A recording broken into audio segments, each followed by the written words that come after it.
Oke, selamat malam buat teman-teman yang sudah hadir di kelas malam ini. Ini kelas brand klinik yang kesekian kalinya, yang kebetulan setelah Voice for UMKM kemarin itu kita sempat vakum selama kurang lebih sebulan ya. Dan ini kita baru pemanasan lagi. Untuk saya lihat nih ada beberapa teman-teman yang baru nih, ada Mbak Angel, ada Mbak Feby. Kalau yang lain sepertinya udah sering join ya di sini ya. Ada Mbak Dwi ini yang bakul kue yang di Tangerang ya Mbak Dwi ya. Betul Mbak Dwi, apa kabar Mbak Dwi?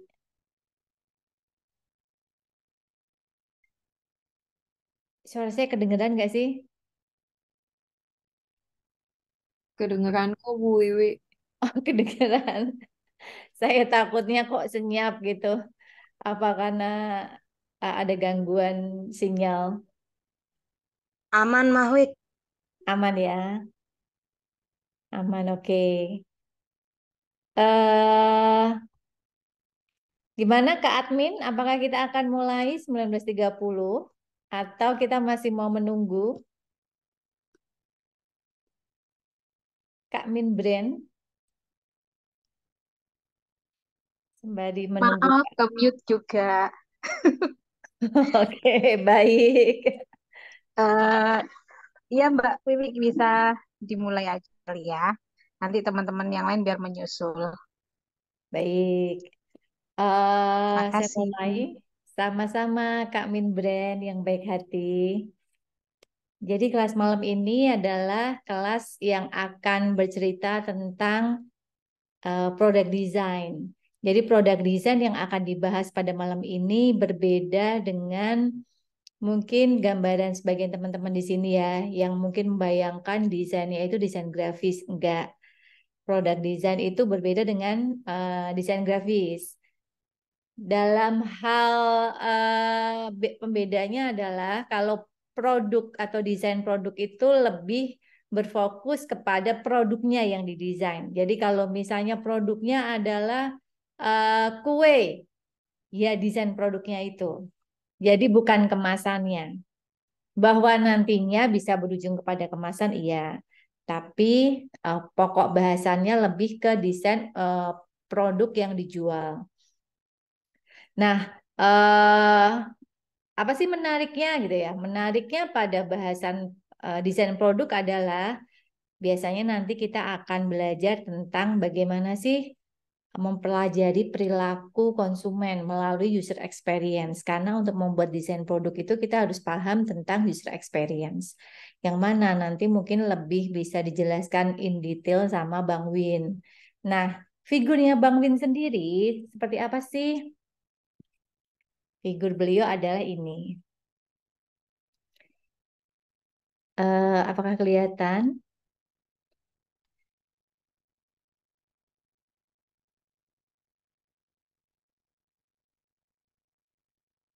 Ini adalah figurnya Bang Win. Jadi Bang Win 4 tahun menjadi product designer untuk Panasonic. Kemudian 2 tahun juga menjadi Head of Product Planner untuk Panasonic juga. Dan selebihnya saya mengenal Bang Win justru ketika Bang Win itu bekerja sebagai Community Manager untuk Yahoo. Jadi saya mengenal Bang Win justru lebih ke ekspertisnya di bidang teknologi dan bicara tentang sosial media. Namun kemudian Bang Win balik lagi nih ke core awalnya gitu ya Bang Win ya, yaitu eh, bicara tentang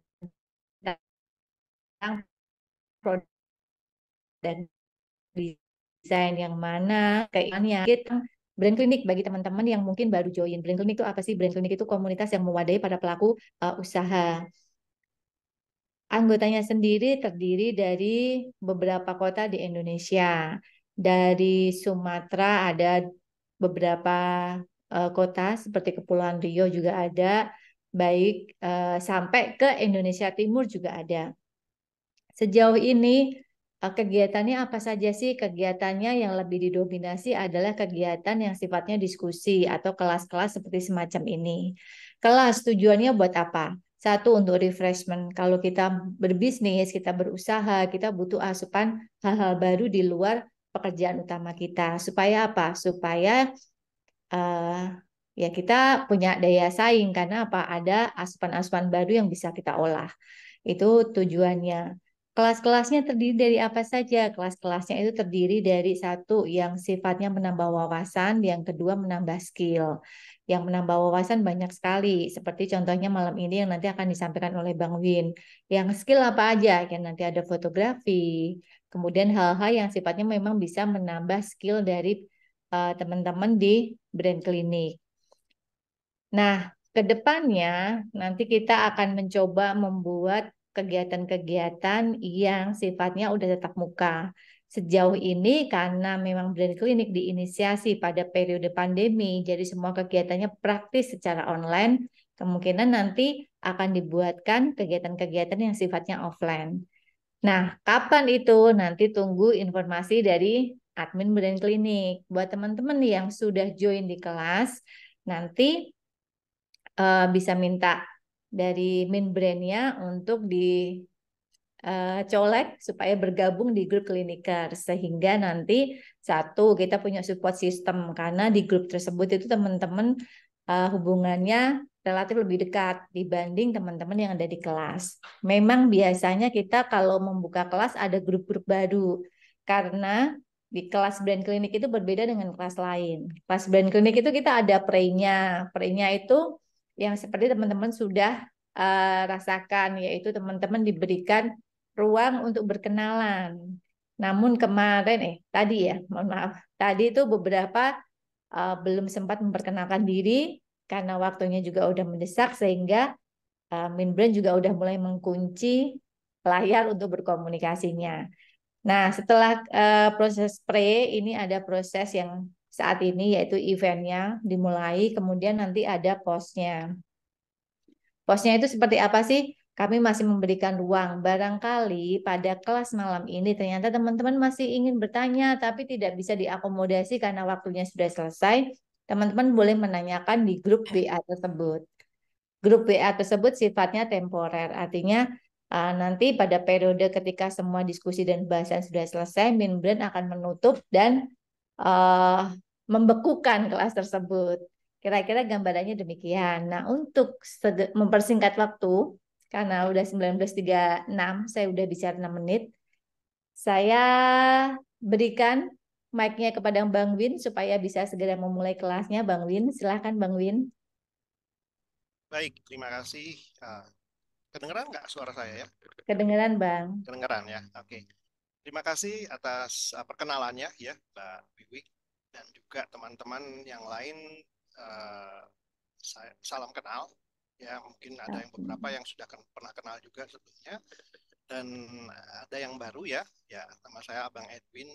Panjang banget sebetulnya Abang Edwin Syarif Agustin kalau dilihat dari profil yang ada di Windows saya itu kan panjang banget. Jadi biasanya saya menyebut diri saya Bang Wid aja supaya agak lebih singkat lah istilahnya. Ya betul, saya kenal Mbak Wiwi memang sudah pada zaman di mana saya ada di apa ya istilahnya di era waktu saya masuk ke dunia digital sebetulnya. Jadi ceritanya tuh saya 6 tahun lebih semenjak saya lulus. Memang pendidikan saya dari product design. Lalu sejak lulus pertama kali kerja langsung di Panasonic, yaitu ngerjain desain-desain barang-barang elektronik ya. Tapi bukan elektroniknya, tapi appearance-nya. Jadi misalnya kayak kalau TV itu ya bentuk luarnya lah ya, yang sangat berkaitan dengan manusia justru. Nah ini yang menarik. Itu menjadi modal saya waktu masuk ke dalam dunia digital karena dunia digital itu erat banget dengan uh, human experience. Kita nyebutnya waktu zaman dulu tuh man machine system ya. Kalau zaman sekarang ada istilah baru kalau di dunia UX ya. experience. Nah, di situ menjadi modal saya untuk masuk ke dunia digital. Nah, pandemi itu merupakan masa-masa yang cukup berat bagi kita semua, membuat saya nggak bisa kemana-mana waktu itu, lalu saya memutuskan untuk ambil sekolah lagi. Jadi ambil S2, kemudian setelah S2, dilalah dipinang oleh salah satu universitas untuk ngajar. Dan balik lagi tuh dari digital, balik lagi ke dunia desain, desain produk. Nah, memang core saya di situ. Nah, tadi Mbak Wiwi sebetulnya sudah menjelaskan. Kebetulan waktu sebelum acara ini terjadi, saya memang sempat ketemu Mbak Wiwi dan ngobrol sedikit tentang produk desain.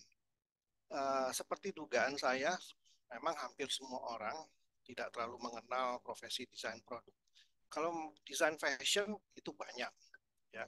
Desain grafis orang tahu semua, ya. Semua kelihatan gitu. Arsitek juga desain ya. Itu orang tahu. Oh, itu yang ngedesain bangunan gitu ya. Nah, tapi kalau produk desain tuh nggak ada yang tahu. Kadang-kadang kita, karena memang kita kebanyakan adalah orang-orang di belakang layar. Jadi misalnya kalau saya tanya, ada yang tahu nggak sih yang mendesain mobil Hyundai itu siapa? Kan nggak ada yang tahu ya. Hyundai ya desainnya Hyundai gitu. Yang ngedesain siapa? Biasanya yang desain tim ya. Ada orang engineer-nya, ada orang desain produknya ada. Tapi kita nggak pernah ada di depan. Yang ada di depan, desainer produk yang ada di depan biasanya sudah jadi superstar banget. Misalnya sambil contoh, kalau teman-teman pengguna produk-produk Apple, ya mungkin ada yang kenal dengan nama Jonathan Ive ya. Nah, itu jadi superstarnya. Kenapa? Karena desain mereka mempengaruhi semua barang elektronik yang ada di dunia. Kemudian ada beberapa desainer yang memang udah jadi dewa lah. Nah, itu mereka terkenal. Tapi desainer-desainer yang ada di ini nggak pernah ada yang kenal. Nggak ada yang pernah tahu lah istilahnya. Nah, expected. Jadi memang banyak yang nggak tahu. Termasuk peranannya sebetulnya. Nah,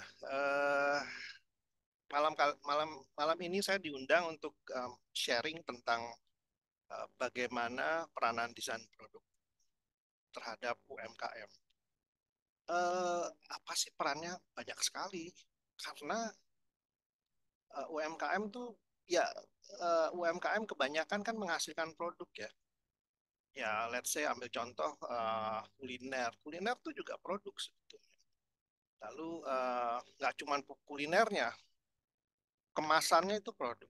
Nah, ini salah satu yang banyak yang salah kaprah itu adalah menganggap kemasan atau packaging itu yang label, ya label itu dianggap sebagai uh, desain apa namanya desain produk sebetulnya sorry desain grafis ya. Banyak yang menganggap oh desain produk itu sama dong, sebetulnya enggak ya. Kalau desain produk itu jauh lebih luas, jadi kita tidak hanya mengandalkan dua dimensi saja, tapi lebih ke ke apa ya istilahnya, ketiga dimensinya. Nanti saya akan jelaskan sedikit. Nah, itu mungkin yang membedakan. Jadi luas. Apakah labelnya juga? Iya, biasanya kita juga menghandle labelnya. Sambil contoh botol botol shampoo. Botol shampoo itu botolnya itu kerjaan desainer produk. Tapi labelnya itu biasanya kerjaan desainer grafis. Nah, itu perbedaannya. Jadi 2D sama 3D. Lalu pertanyaan lanjutnya, pentingnya apa sih sebetulnya? Ya penting banget karena it's the representative of the product. Gitu ya. Saya ambil contoh beberapa minyak wangi itu selalu didesain sesuai dengan namanya. Itu contoh ya. Dan beberapa makanan, terutama kalau pernah penggemar makanan penganan dari Jepang itu selalu mendesain itu sedemikian apiknya sehingga ngelihatnya aja jadi sayang makannya kan bungkusnya terlalu bagus. Nah, hal-hal kayak gitulah itu peranan peranan desain produk itu sampai sejauh itu. Nah, itu kalau kita ngomongin kuliner. Tapi desain produk itu sangat luas, sampai bahkan tusuk gigi aja itu adalah karya dari seorang desain produk. Kita nggak pernah tahu siapa yang ngedesain ya. Padahal sebetulnya itu orang Jepang tuh yang ngedesain. Nah, nanti kalau teman-teman di sini coba Google bisa cari tuh bagaimana tusuk gigi itu siapa sih yang ngedesain. Nanti bisa kelihatan. Oke, itu sedikit intro tentang desain produk karena saya perlu membekali pengetahuan tersebut, perbedaan tersebut ya antara desain produk itu apa, supaya kita bisa sama-sama mengikuti materinya sendiri. Nah, oke, sesuai dengan judulnya, saya mencoba untuk menceritakan proses dari seorang desainer mendesain produk, terutama dengan yang kaitannya dengan UMKM. Ya, karena saya nggak bisa mengambil contoh atau menceritakan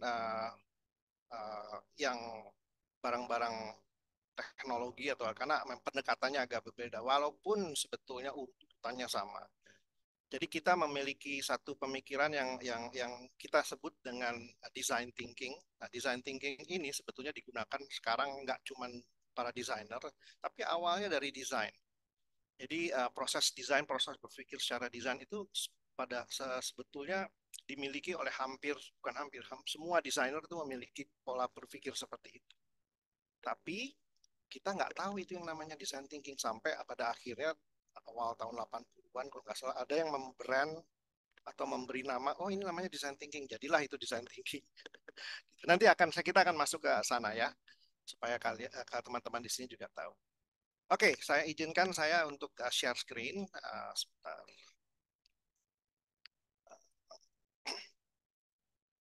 Bang Win, Ya, ada masukan tadi katanya suaranya kecil, Bang. oh suaranya Mungkin kecil ya. ya, Bentar. mic-nya mungkin agak bisa didekatkan lagi. Baik, tes. Kedengaran barangkali? Kalau di saya sih aman. Oke, Di Cikmei, apakah sudah aman suaranya Bang Win? Sudah cukup aman. Oke. aman? Oke, Aman, aman, Bang. baik. Silakan, Bang. Oke, silakan. Oke, kita coba saya share ya. Sebetulnya sih nanti kalau setelah acara ini karena kalau penjelasan sampai ujung ke ujung biasanya akan lama sekali. Jadi kita kan akan ada sesi nanti bisa di WhatsApp juga. Nanti saya coba akan share beberapa video yang mungkin teman-teman di sini bisa menonton sehingga memperjelas sebetulnya profesi desainer produk itu seperti ngapain aja sih. Nah, itu bisa ketahuan. Tapi ini secara garis besar yang kaitannya dengan UMKM saya akan coba share di sini. Oke, saya share screen. Sudah cukup kelihatan ya? Kelihatan full ya? Kelihatan, Bang. Oke, Aman. baik. Sesuai seperti yang uh, di woro-woro kan, judulnya adalah straight banget ya, pemanfaatan desain produk untuk UMKM ya, UKM ya. Nah, biasanya karena untuk UKM atau UMKM itu jadi prosesnya akan jauh lebih singkat, sehingga tapi saya nggak akan mengkorting isinya apa aja karena proses design thinking itu akan yang paling penting di sini. Nanti saya akan coba jelaskan. Saya nggak berniat untuk mengubah teman-teman di sini untuk menjadi seorang desainer, tapi sebagai pemilik bisnis, seharusnya kita semua paham. Sehingga pada saat kita memberikan pekerjaan ini ke desainer, kita tahu apa yang kita harus dapatkan. Nah, ini penting kenapa? Karena banyak sekali desainer juga yang bersikap ini. Ya udah, Bapak atau Ibu maunya seperti apa saya buatkan. Nah, kalau mereka mengandalkan kita sebagai pemilik bisnis yang pengetahuannya tidak tidak dalam, akhirnya kita dapatnya kulitnya sayang nantinya. Beruntung kalau kita mendapatkan desainer yang kekeh gitu, yang memang berjiwa konsultan, ngasih sepenuhnya. Tapi kebanyakan desainer kebanyakan yang ya udah Bapak maunya apa saya buatkan. Nah itu yang kadang-kadang jadinya kita cuma dapat kulitnya. Oke, oke, kita kita uh, lanjutkan saja. Oh ini udah ya, nggak perlu dikenalkan lagi. Oh ya, saya terakhir setelah 12 tahun berkonsultan, menjalankan konsultan sendiri, akhirnya saya juga akhirnya ngajar juga jadinya. Ya, sudah seperti tadi sudah seperti disebut ya. Nah, tujuan utama pada malam hari ini adalah satu adalah meningkatkan pemahaman UMKM tentang cara memanfaatkan desain produk untuk meningkatkan daya saing dan keberlanjutan. Sebetulnya tujuannya sih bisa macam-macam ya, tapi yang paling penting adalah pemahaman ya. Kemudian juga poin kedua adalah memberikan wawasan praktis tentang strategi pemanfaatan desain dalam bisnis UKM. Lalu mengajarkan langkah-langkah konkret untuk mengintegrasikan desain produk dalam operasi sebuah UKM. Nah, beberapa UKM kadang-kadang sangat mikro ya, sehingga mereka tidak bisa punya bagian-bagian yang lengkap gitu. Tapi nggak apa-apa kalau kita sudah punya pengetahuan tentang faktor-faktor yang harus ada dalam sebuah bisnis, tentunya kita bisa outsource kan sebetulnya. Nah, ini pentingnya di sini kalau kita jadi bukan hal-hal yang membuat kita tidak tidak jadi di courting gitu ya pekerjaan, tapi tetap kita wawasan itu harus ada. Oke, ini outline-nya. Ini outline-nya agak berbeda. Kemarin sempat diminta saya kasih yang lengkap. Cuman pada saat saya pikir-pikir kalau lengkap itu bisa sampai pagi kali karena ada latihannya segala. Jadi nanti saya pikir kita akan lanjutkan. Saya akan mengambil satu contoh real. Kenapa contoh real? Kenapa? Karena itu adalah contoh yang memang pernah dijalankan oleh salah satu mahasiswa saya. Oke, iki apa tuh? Ada yang coret-coret. Oke. Nah, apa yang disebut dengan desain produk? Nah, Oh ini maaf, kecoret, maaf. ya nggak apa-apa. Saya nggak tahu gimana ngapusnya, tapi ya nanti teman-teman admin boleh tolong dibantu untuk dihapus. Jadi pertanyaannya adalah apa sih yang disebut dengan desain produk? Itu kan pertanyaan yang biasanya tersirat begitu kita nanya, kita mendengar kata-kata desain produk ya. Nah, desain produk itu pengertiannya ini. Ini singkat aja karena teman-teman di sini juga bisa baca ya. Desain produk adalah proses penciptaan dan pengembangan produk fisik atau barang yang melibatkan perancangan aspek-aspek seperti satu bentuk, fungsi, estetika, material, teknologi, dan berbagai elemen lainnya. Nah, ini di sini jelas. Sebetulnya kalau kita mendapatkan service dari seorang desainer hanya estetikanya saja, ya itu jadi cuman seperberapanya dari ilmu yang sebetulnya mereka dapatkan. Ya, kita tuh mikirin sampai fungsinya, materialnya, penggunaan teknologinya juga, dan hal-hal yang berkaitan dengan psikologi pengguna. Itu juga kadang-kadang kita juga sampai selengkap itu. Nah, tujuan utama dari desain produk adalah menciptakan produk yang memenuhi kebutuhan dan preferensi pengguna, tentunya karena kita mendesain untuk orang lain. Jadi kita harus memperhitungkan preferensi pengguna, serta yaitu ya kita harus memperhitungkan kualitas juga, daya tahan, dan juga estetika yang baik. Ya, makanya ada alasannya kenapa desain itu berbeda dengan seni. Ya, kalau desain itu kan kita menyebutnya sebagai applied art, jadi seni yang terpakai. Kalau seni sendiri, ya mungkin kita hanya berkutat hanya estetika, dan estetika itu kadang-kadang sangat-sangat subjektif. Uh, bagi sebagian orang bagus, bagi sebagian orang lain jelek gitu kan. Atau banyak sekali pendapat yang bisa ditumbuh terhadap sebuah estetika. Oke. Nah, lalu sasarannya sebetulnya yang dicapai adalah disukai oleh pengguna, ya. Lalu penggunanya akan jadi pelanggan, lalu pelanggannya akan jadi pelanggan setia. Urutannya seperti itu. Ya, kalau kita punya produk kan sebetulnya begitu ya. Kalau new user atau new buyer, ya kita akan mengkategorikan mereka sebagai pengguna awal gitu. Nah, apa yang membuat pengguna itu stay? Itu salah satunya adalah desainnya. Ya. Nah, kemudian kalau dia returning user, dia sudah menjadi pelanggan. Tapi kalau dia sudah tidak hanya jadi pelanggan, tapi menjadi apa namanya, saya menyebutnya dengan istilah evangelist, sebagai orang yang kadang-kadang mewakili atau seperti seolah-olah mewakili produk kita untuk ngomong ke orang-orang lain, itu mereka udah jadi pelanggan setia. Gitu ya. Nah, kita bahas itu dari desainnya, kita bahas tentang UKM-nya dulu ya sekarang sedikit. Nah, UKM saya rasa teman-teman di sini jauh lebih lebih paham. Ini juga pengetahuan umum saja sebetulnya. Mungkin ciri-cirinya akan lebih banyak dari ini, tapi mungkin juga ada yang tidak lebih dari ini ya. Yang pertama adalah kebiasaannya usaha kecil dan menengah itu skala usahanya terbatas. Jadi nggak banyak yang bisa di cover. Nah, jadi memang mereka fokus hanya dengan di satu apa namanya bidang saja. Nah, yang kedua adalah pemiliknya biasanya independen ya. Jadi ya kalau beberapa UMKM dikelola oleh keluarga. Ya, nah itu sebetulnya ya independensitasnya ada di situ. Jadi ya mereka punya mereka sendiri gitu ya. Tidak dimiliki oleh misalnya beberapa pihak yang atau pemodal besar gitu tidak ya. Biasanya sendiri di.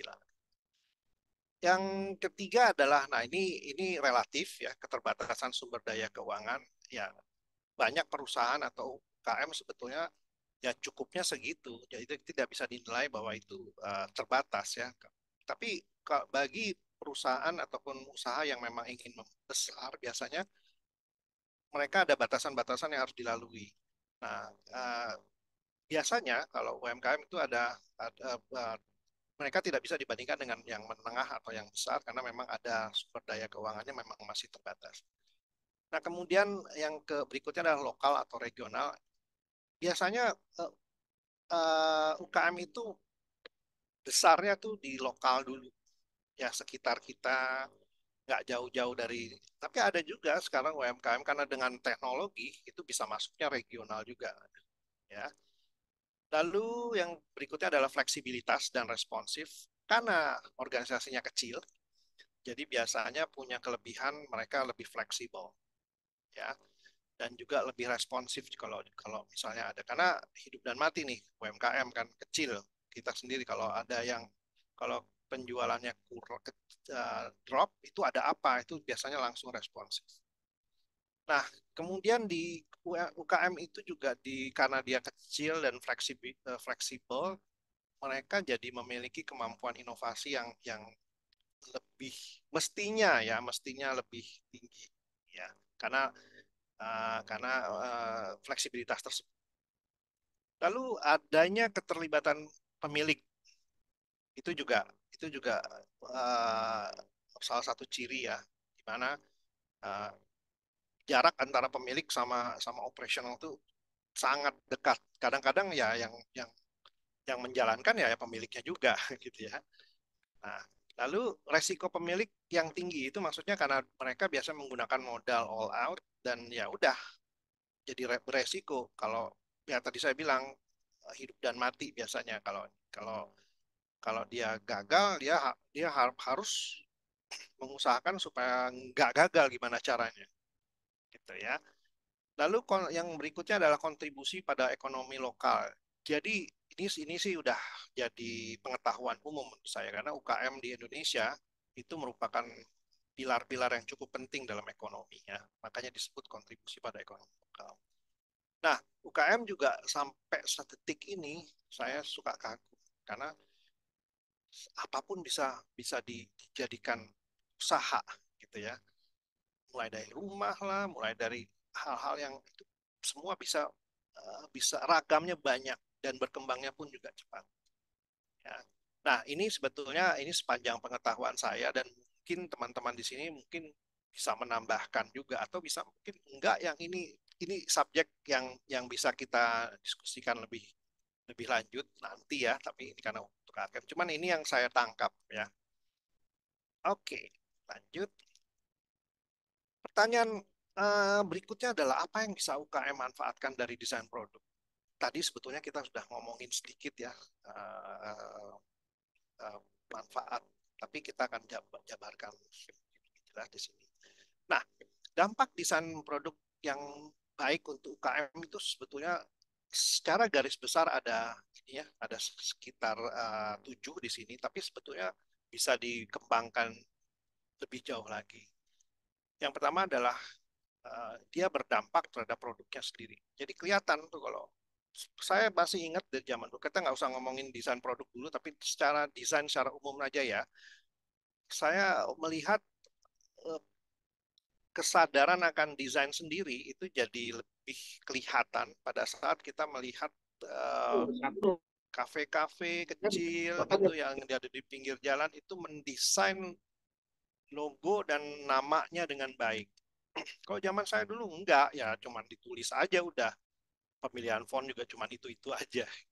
Nah, tapi sekarang kesadaran akan bagaimana kita bisa lebih menonjol dari yang lain itu tinggi. Nah, itu adalah salah satu dampak desain pada umumnya.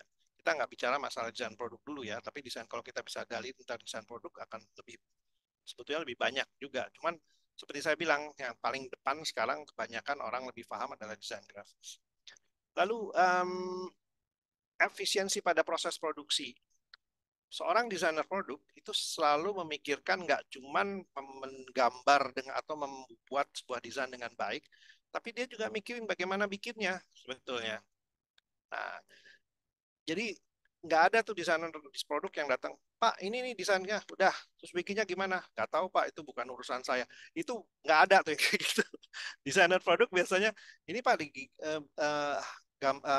desainnya, ini gambar kerjanya, dan ini cara bikinnya seperti ini. Kalau perlu sampai vendor-vendornya disiapin sama dia. Nah, itu biasanya cara kerja seorang desainer produk. Jadi dia bertanggung jawab dari ujung sampai ujung sebetulnya. Walaupun sebetulnya nanti pada saat pengerjaan, ya bukan dia yang mengerjakan, tapi dia punya pengetahuan untuk membuat sebuah karyanya, dia punya tanggung jawab membuat sebuah karyanya sampai karya tersebut bisa diwujudkan. Nah, otomatis kalau kita bicara proses produksi, dia juga akan mengawasi tentang kualitas dan keandalan produknya. Itu ya, di sini ada di tercantum yang ketiga yang sebelah kiri. Sebelah kanan ya. Nah, lalu juga memikirkan juga efisiensi energi dan sumber daya. Karena semua itu akan berkaitan dengan biaya produksi nantinya. Ya. Nah, setelah produknya jadi, mereka juga mikirin bagaimana memasarkan dan brandingnya. Ya. Setelah itu, setelah produk itu berjalan bertahun, 2 tahun, lalu mereka juga akan mikir, oke, ini udah sekian tahun nih, sepertinya harus ada inovasi dan mereka akan memikirkan juga bagaimana meriset pasar untuk memperpanjang umur produknya atau justru memutuskan untuk mengganti produk baru untuk mengganti menjadi produk baru berdasarkan hasil riset pasar.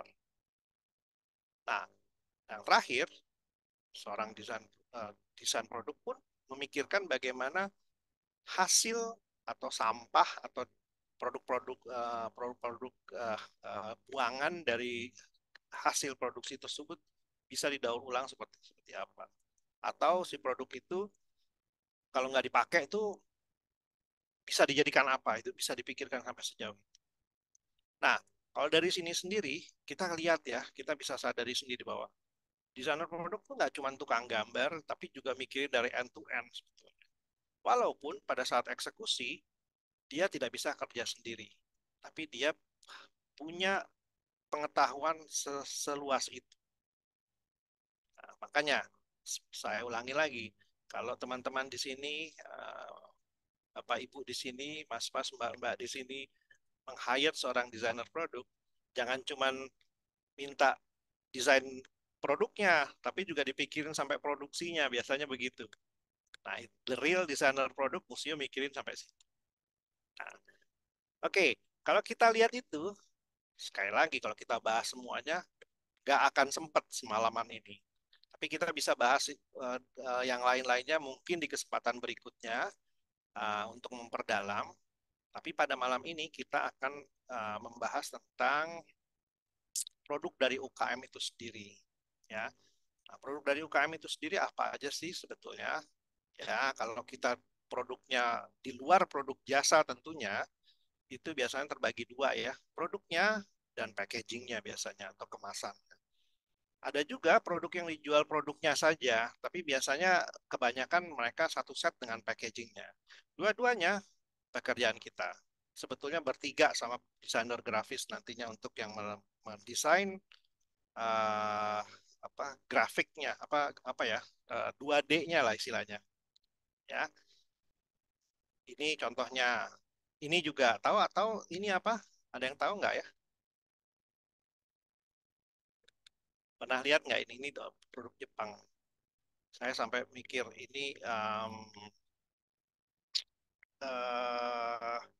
sampai barang sekecil ini aja kok diurusin gitu. Biasalah orang Jepang. Saya memang pengagum produk-produk Jepang ya.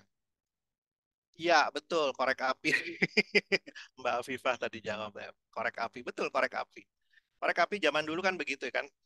Terus nih bagian bawahnya yang hitam itu, yang bagian bawah itu kan gretannya, jadi jepit. Cuman jadi produknya produk tradisional sebetulnya, tapi desain sedemikian rupa sehingga kelihatannya cute dan orang juga mau beli. Kadang-kadang kalau kalau saya lagi ke Jepang misalnya, lagi jadi saya beli nggak saya pakai karena desainnya cukup membuat saya sayang untuk makainya gitu ya. Nah ini contoh ya, maksud saya gini, biasanya terjadi desain produk itu terdiri dari dua hal tersebut. Ya. Nah, oke, nah ini contoh yang lain lagi, keramik misalnya. Kalau keramik biasanya produknya ya, tapi kalau pada saat dia menjual atau membungkus dia ada packagingnya juga. Keramik juga salah satu apa namanya karya atau dari desainer produk. Jadi memang lebih berat ke krianya, cuman pada saat dia masuk ke bisnis ataupun dia menjual barangnya, artinya dia harus berhubungan dengan pembeli orang lain dan disitulah fungsi desainnya masuk. Oke. Nah, oleh karena itu sebetulnya bukan pilihan bisa dua-duanya, tapi kita sebetulnya ada dua yang kita bisa desain di situ, yaitu produk dan packagingnya. Ya, jadi ini saya koreksi bukan pilihan tapi opsi ya, dan opsi sama pilihan sama. Tapi ada produk, bisa packaging, bisa produk dan packaging di desain. Itu ya. Nah, dalam mendesain biasanya uh, faktor-faktor ini yang di apa di uh, jajaki ya, yaitu faktor pengguna, produksi dan biaya. Saya sendiri banyak berkecimpung di bagian bagian paling atas itu pengguna daya tarik, jadi hubungannya sama manusia. Jadi kalau kita mendesain, saya uh, uh, uh, fokus saya biasanya bagaimana membuat desain itu bisa diterima oleh penggunanya. Nah itu kaitannya selalu dengan daya tarik yang berkaitan dengan visual dan non visual. Tapi desainer produk juga mengurusin masalah apa namanya masalah uh, produksi, ngurusin bahan juga ya, lalu juga ngitung, terus ngurusin penjualan. Jadi memang end to end sebetulnya. Makanya kan sebetulnya kalau kita ke salah satu negara ya Australia, banyak kan itu padahal desainer produk itu jadi bisnismennya atau pemilik KM-nya itu ya pemilik produknya biasanya. Kalau di sana ya, kalau di sini jarang sekali desainer produk yang jadi banyak juga sih, cuman mereka tidak mengklaim diri mereka sebagai desainer produk, tapi lebih kepada pengusahaannya. Oke. Nah, mengidentifikasi peluang desain itu kan sebetulnya di KM itu kan produk-produknya kan banyak. Apa peluang desain yang itu bisa diidentifikasi ya. Nah, identifikasi langkah-langkah kunci yang ada di situ tuh bisa meningkatkan daya saing dan pertumbuhan bisnis sudah pasti itu ya. Di sini saya coba bahas ada 12 langkah yang bisa membantu proses mengidentifikasi peluang desain. Yaitu yang pertama ada kita harus memahami pasar dan pelanggan. Dan ini memang ini step-step ini kita lakukan ya. Kalau di saya juga ngajar di mahasiswa saya juga saya selalu pada saat membuat tugas ya mereka harus mempelajari eh, pasar dan pelanggan. Nggak cuma pasarnya aja tapi pelanggannya juga. Jadi manusianya juga dan market secara keseluruhan juga. Lalu kompetitif analisis namanya ya itu juga kita pelajari ya analisis produk saingan ya di sini. Nah, ini biasanya kita melihat mereka ngapain aja ya. Kecuali kalau produk yang mau dibikin itu memang belum ada. Nah, itu ada beda.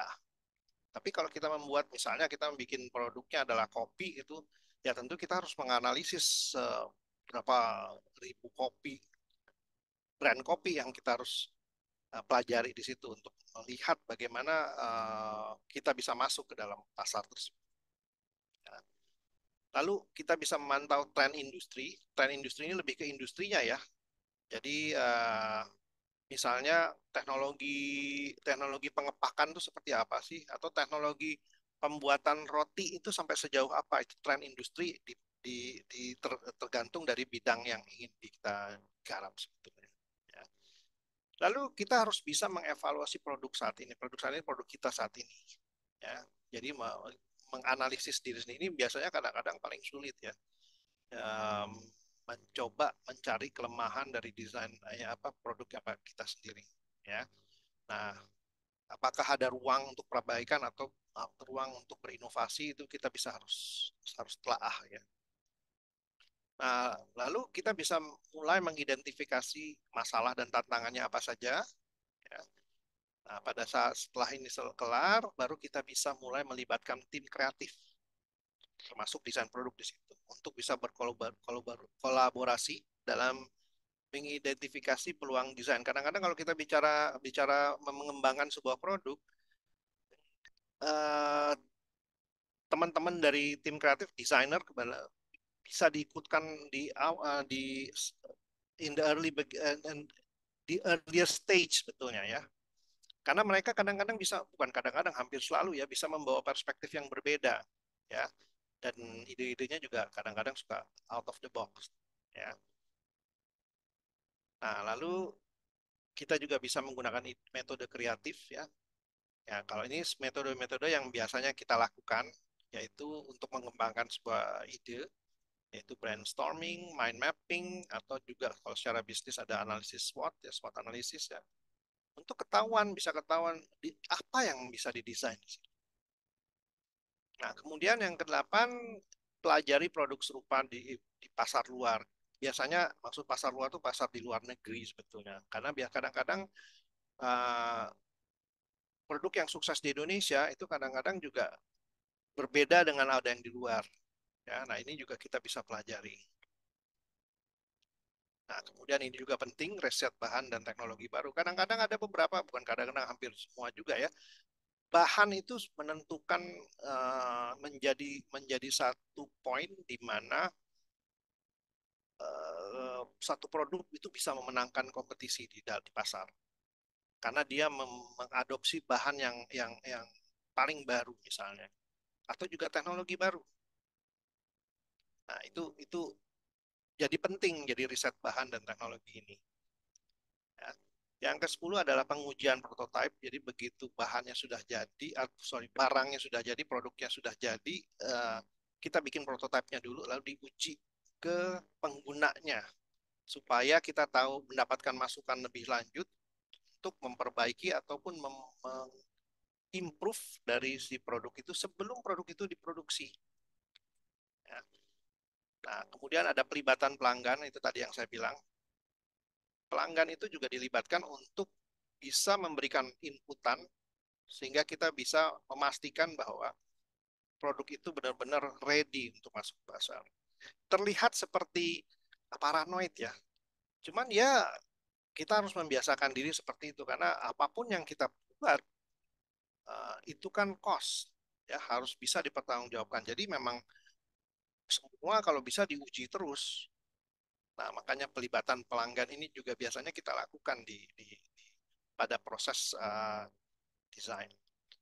Nah, nomor 12 adalah evaluasi keberlanjutan. Keberlanjutan ini sebetulnya sekarang hampir semua isu keberlanjutan itu diangkat. Kenapa? Karena itu menjadi standar industri di hampir semua negara.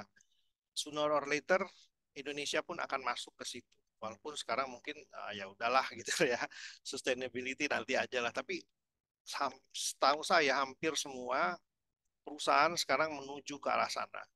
Jangan sampai kita tidak aware terhadap itu, kemudian kita menganggap bahwa Belanda masih jauh, tiba-tiba ternyata Belandanya udah di depan pintu, kita nggak sempat ngapa-ngapain. Jangan sampai seperti itu. Jadi dari awal kita harus mulai melihat uh, uh, faktor keberlanjutan ini.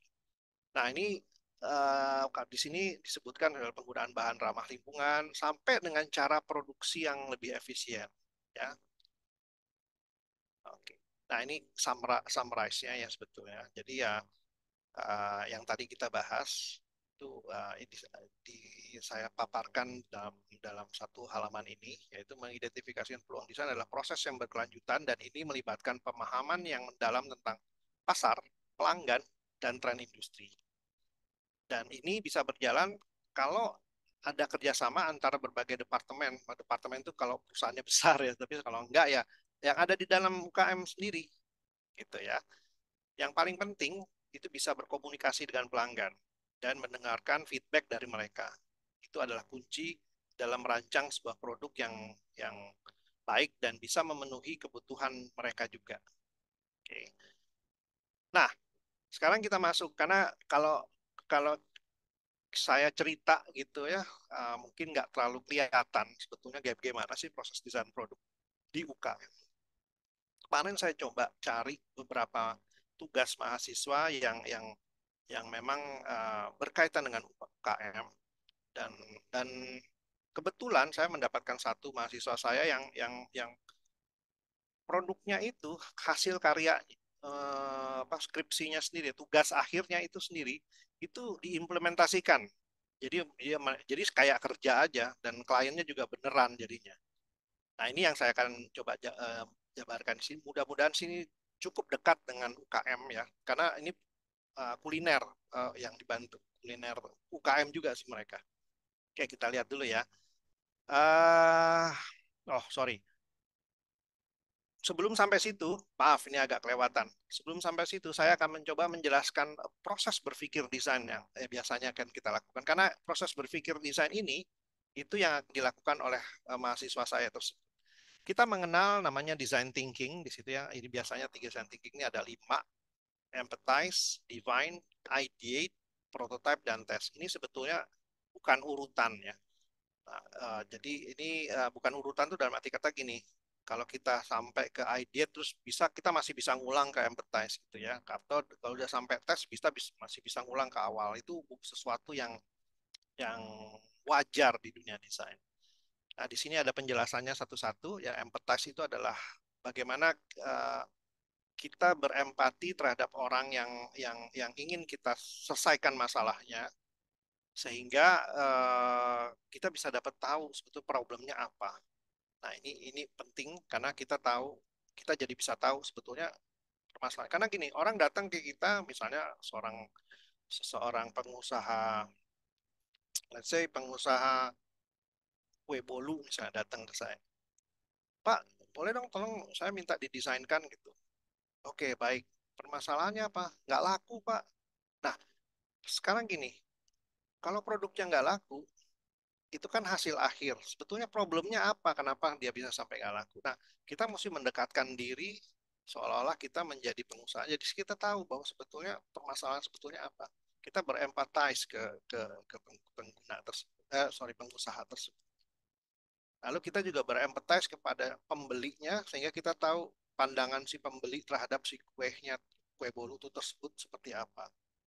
Sehingga kita bisa dapat both side atau every side tentang si kue tersebut. Nah, itu namanya empathize ya.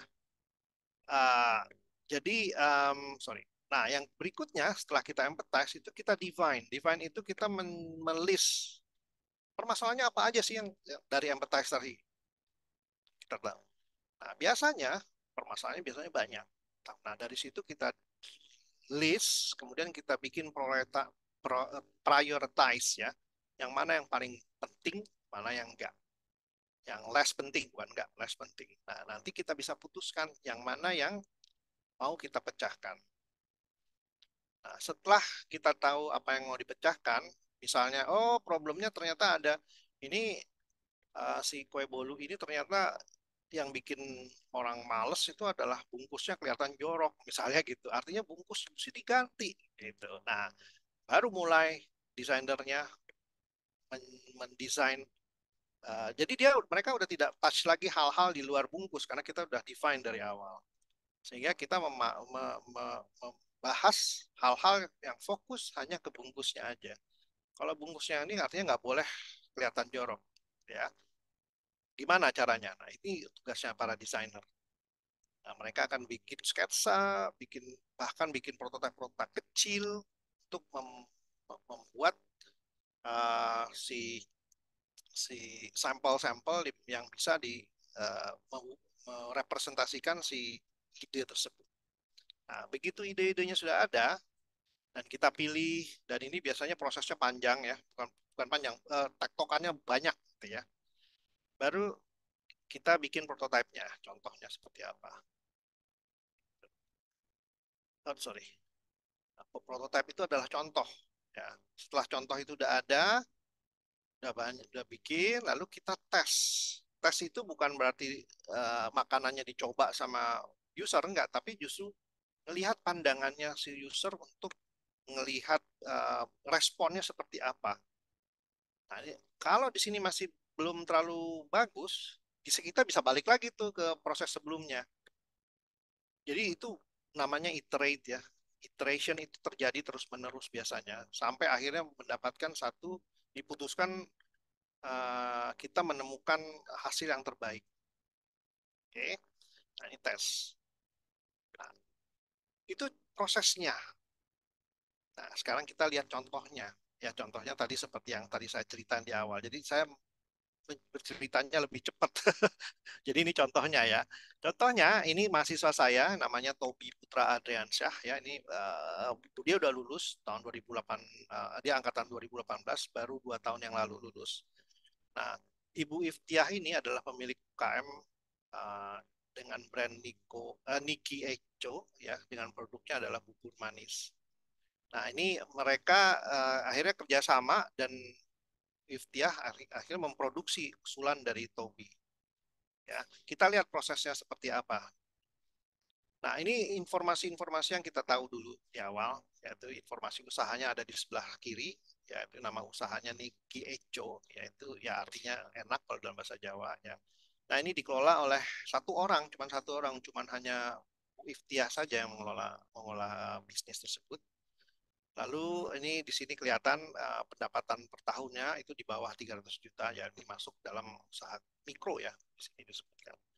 Lalu untuk produknya yang dijual itu dia menjual produk kuliner bubur manis yang terdiri dari 3 varian rasa, yaitu bubur jagung atau mereka menyebutnya dengan burgung, singkat ya, bubur ketan atau burtan, lalu bubur singkong atau burkong. Gitu. Harga per gelasnya itu dia pakai gelas itunya, nanti ada gambarnya ya. Nah, terus sekitar 5.000 rupiah gitu ya. Kemudian mereka, ibu ini menjual bisa 50 gelas setiap harinya. Target pembeli biasanya adalah ibu-ibu dan anak-anak. Dan lokasi penjualan itu di rumah penjual, si ibu Iftiah tadi, atau pemesanan secara daring. Itu informasi yang kita dapatkan awal yang dikumpulkan oleh Tobi tadi. Nah, ini kelihatan ya, dia Ibu Iftiah lagi bikin makanan buburnya seperti apa. Jadi sangat sederhana, dia pakai gelas-gelas yang memang sudah ada, gelas plastik yang sudah ada. Alasannya simple, hampir sama semua, bahwa menggunakan packaging yang sudah ada itu ya lebih lebih simple aja karena materialnya sudah ada dan gak gampang kan, kalau udah pakai udah selesai buang gitu ya. Dan gampang nyarinya dan harganya murah karena memang ini udah di mana-mana ada gitu ya. Kalau mereka beli banyak pasti akan lebih banyak lagi, lebih murah lagi biasanya. Nah, fisiknya yang Rp5.000 per gelas itu seperti ini, ya. Nah, lalu dari hasil analisis data yang dilakukan oleh Toby terhadap pelanggan Purmanis tersebut, kemudian disimpulkan, ini sebetulnya prosesnya juga tektokannya, diskusinya agak panjang, jadi saya persingkat aja. Kesimpulannya, yang paling visible untuk diimprove adalah justru kemasannya. Karena buburnya tidak terlalu masalah, gitu. Hanya kemasannya aja nih yang harus di improve menurut hasil analisis dari Toby. Nah, kemudian Toby membuat konsep. Konsep singkatnya adalah membuat kemasan primer. Ini ada tiga, jadi primer, sekunder, dan tersier. Nanti kita akan lihat seperti apa sih kemasan premier, sekunder, dan tersier. Tapi konsep desainnya sendiri adalah membuat kemasan primer yang juga memiliki fungsi pemasaran terhadap produk Nikkei Echo ini. Artinya apa? Selain fungsi packagingnya terpenuhi, tapi juga kelihatan memiliki daya jual dari situ. Nah, yang kedua adalah membuat kemasan sekunder dan tersier sebagai kemasan pelengkap produk Nikkei Echo ini. Nah, dia menambahkan kembali karena sebelumnya adalah gelas ya, gelas yang secara material itu nggak ramah lingkungan, kita tahu. Tadi sudah sempat saya bilang kalau udah selesai makan ya orang yang buang, which is artinya jadi sampah. Gitu. Nah, Toby memasukkan satu poin di situ, itu menggunakan material ramah lingkungan yang dapat terurai secara alami serta tidak mencemari lingkungan. Yang artinya kita tidak bisa menggunakan lagi gelas plastik tersebut. Ya. Nah, langkah awal yang dilakukan Toby adalah mendesain logonya. Ini sebetulnya ranah desainer grafis ya. Tapi Toby sendiri punya ketertarikan di desain grafis, jadi dia juga minta izin ke saya waktu itu, boleh nggak saya ikut? Boleh aja, saya bilang, asal punya konsep yang pendekatan konsepnya cukup bisa dipertanggungjawabkan, saya bilang begitu. Akhirnya dia mencoba mendesain logonya dulu. Karena yang sebelumnya tidak ada logo sama sekali, jadi gelas ditutup, jual. Jadi yang disebut sebagai Nikkei Echo itu jadi nggak ketahuan. Ada beberapa kalau saya lihat waktu itu dia kasih label gitu, tapi ya sekedar label aja, nggak ada yang nempel di kepala gitu. Akhirnya ya Toby juga akhirnya uh, memutuskan untuk saya bikin aja deh logonya. Oke. Nah, logo ini akan menjadi identitas visual Nikkei Echo. Yang terpilih adalah yang ada kotaknya kuning itu. Proses pemilihannya juga lama sebetulnya ya. Jadi saya nggak jelaskan, saya langsung terpilihnya adalah yang ada kotak kuningnya itu. Kenapa itu yang terpilih? Penjelasannya ada di sini ya. Di sebelah kanan itu filosofinya ya. Jadi ada menyimbolkan huruf N, Niki, kemudian ada huruf E, Echo gitu ya. Lalu secara keseluruhan mengambil bentuk budaya wayang gunungan. Lalu yang terakhir itu kelihatan seperti happy people. Itu dan ini yang sebelah tengah ini ada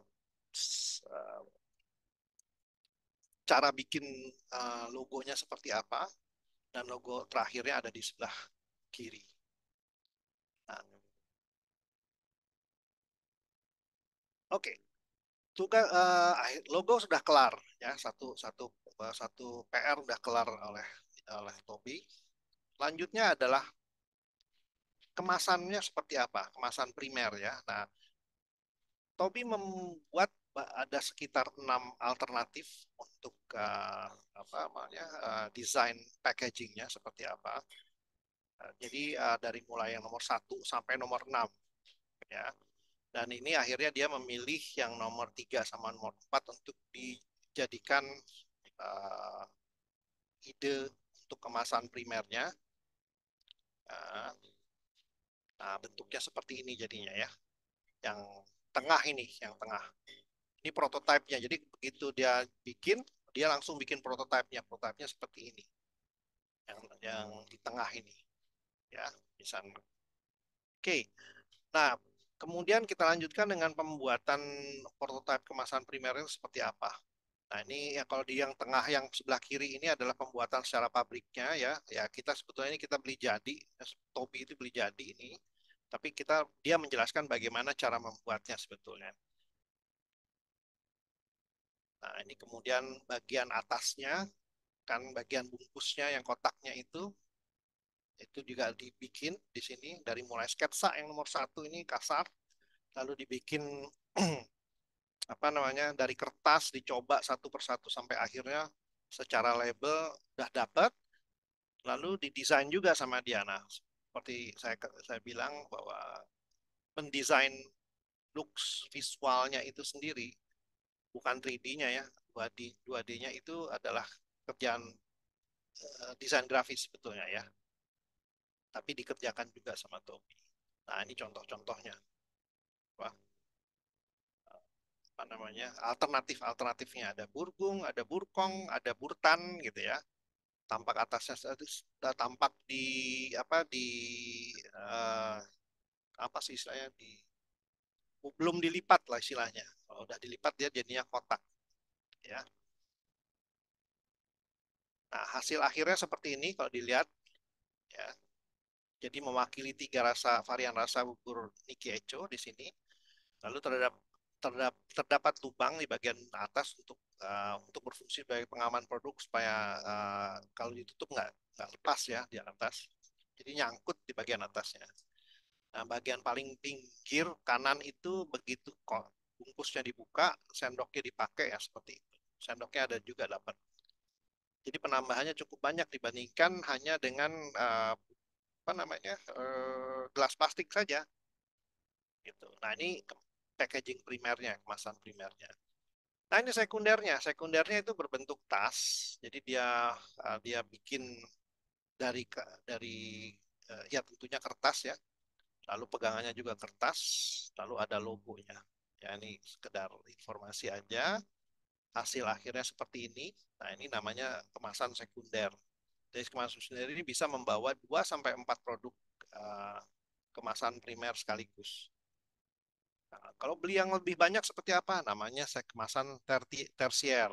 Bentuknya kardus.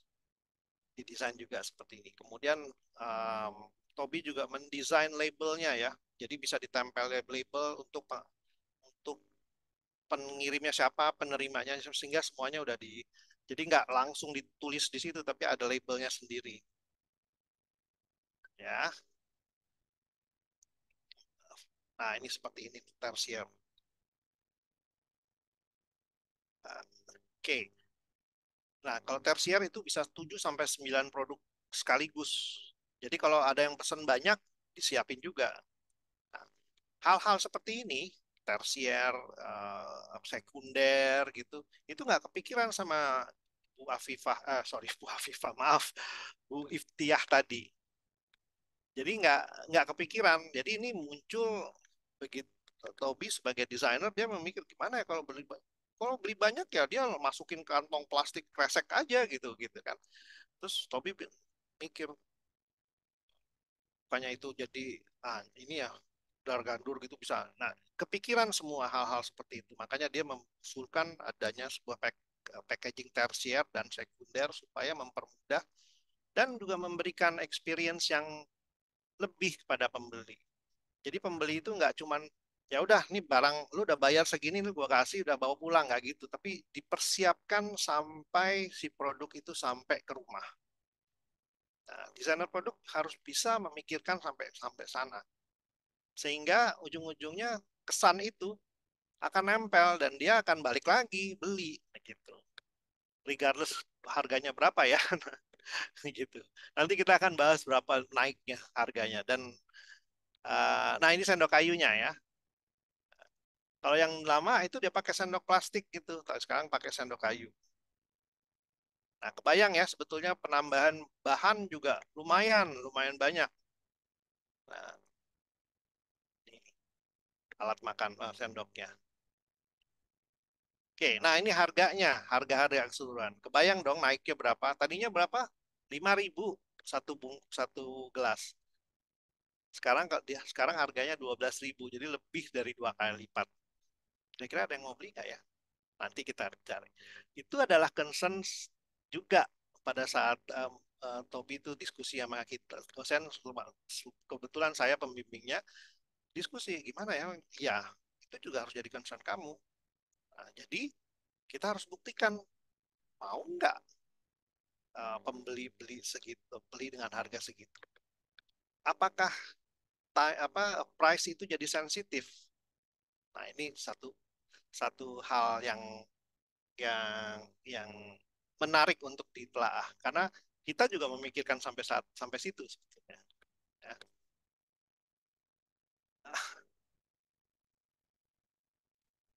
Nah, Nikkecho sudah dapat desainnya kemasan yang baru ya dengan konsekuensi harganya jadi meningkat seperti kita lihat tadi ya. Nah, pertanyaannya saya ulang lagi nih, apakah pembeli mau menerimanya? Nah, untuk memastikan hal tersebut, maka Tobi melakukan FGF, ini terbalik nih tulisnya. Maksudnya forum group discussion ya FGD ya. Nah, dengan mengundang perwakilan target market dari pelanggan Nikkei Echo plus juga pemiliknya, Iftiahnya. Jadi semua diundang sama dia. Ya nggak banyak sih, cuma ada 5 apa 6 orang gitu diundang untuk diskusi. Kira-kira mau nggak sih? Ya siapa aja yang diundang sama dia? Kira-kira ini ya. Ya. Jadi Tobi Putra itu si moderator ini yang paling tinggi di sini kalau di foto ini. Lalu ada Ibu Iftiah pemiliknya, lalu ada Ibu Iroh ya, pembeli aktif produk Nikkei Echo yang lama ya. Jadi yang gelas itu. Lalu ada Eka Yosi juga pembeli aktif 18 tahun.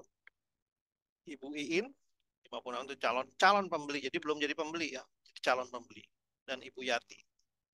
Dilakukan di kediaman Tobi. Nah, diskusinya cuma sekitar 30 menit ya.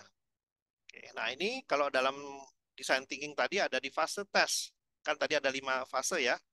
Empathize, define, ideate, prototype, sama tes. Jadi ini di fase terakhir kita tes.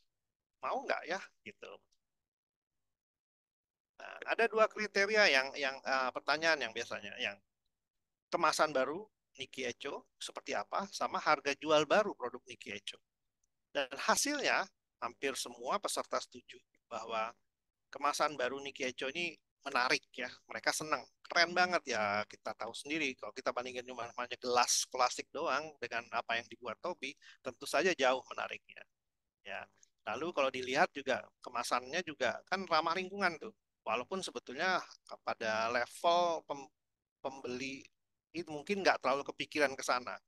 Tapi setidaknya dari sisi produsen mereka kita educate untuk memikirkan ke arah sana. Nah, kemudian yang paling menarik adalah dari sisi pembeli aktif itu nggak masalah dengan harga jual baru karena alasan mereka udah senang dengan produk desain baru tersebut ya.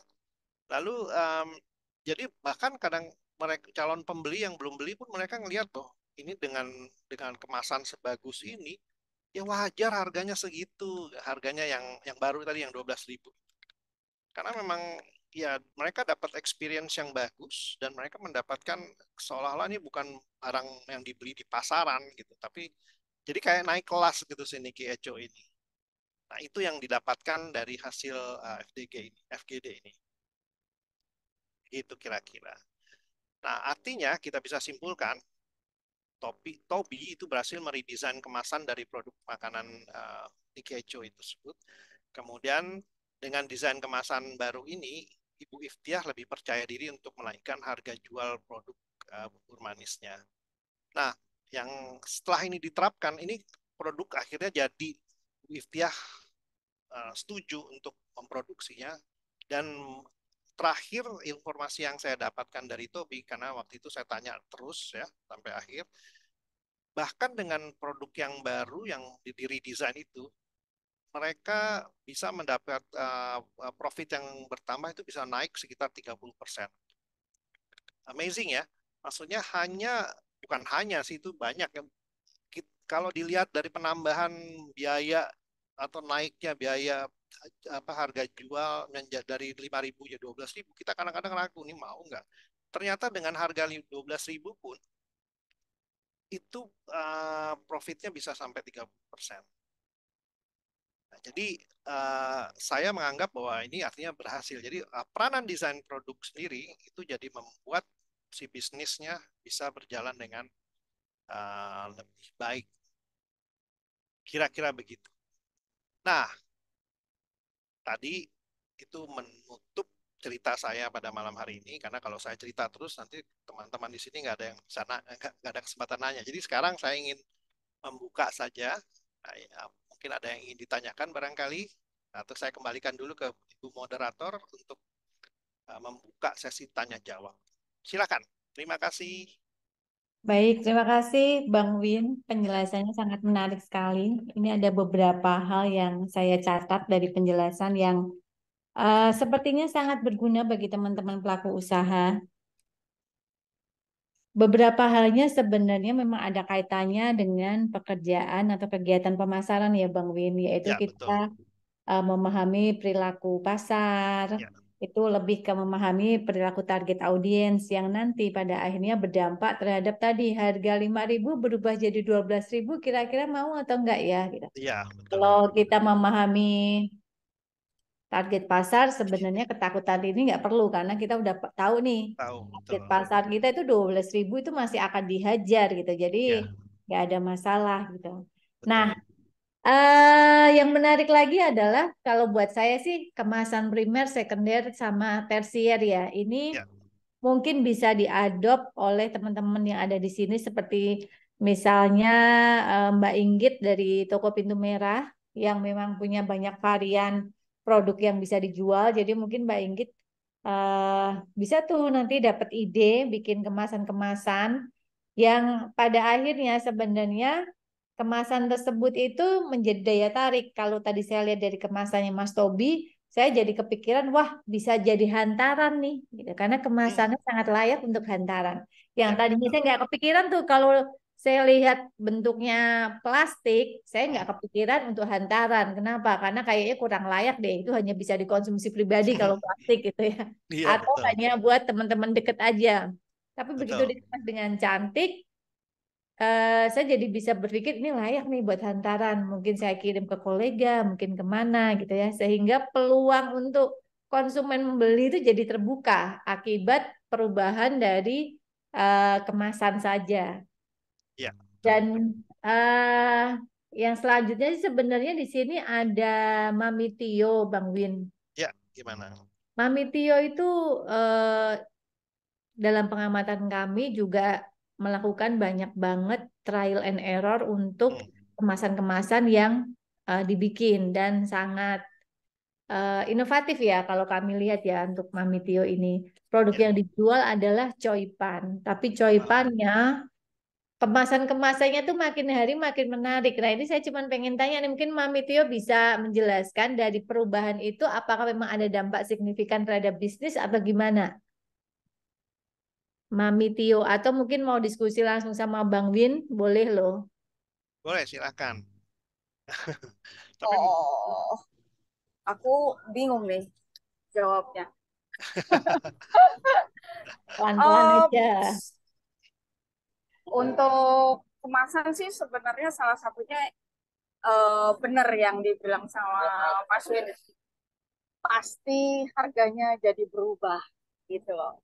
Eh, yang dipikirin kalau aku sebenarnya itu gimana caranya terus terang harga cepanku itu udah termasuk premium di atas eh, pasaran lah ya gitu.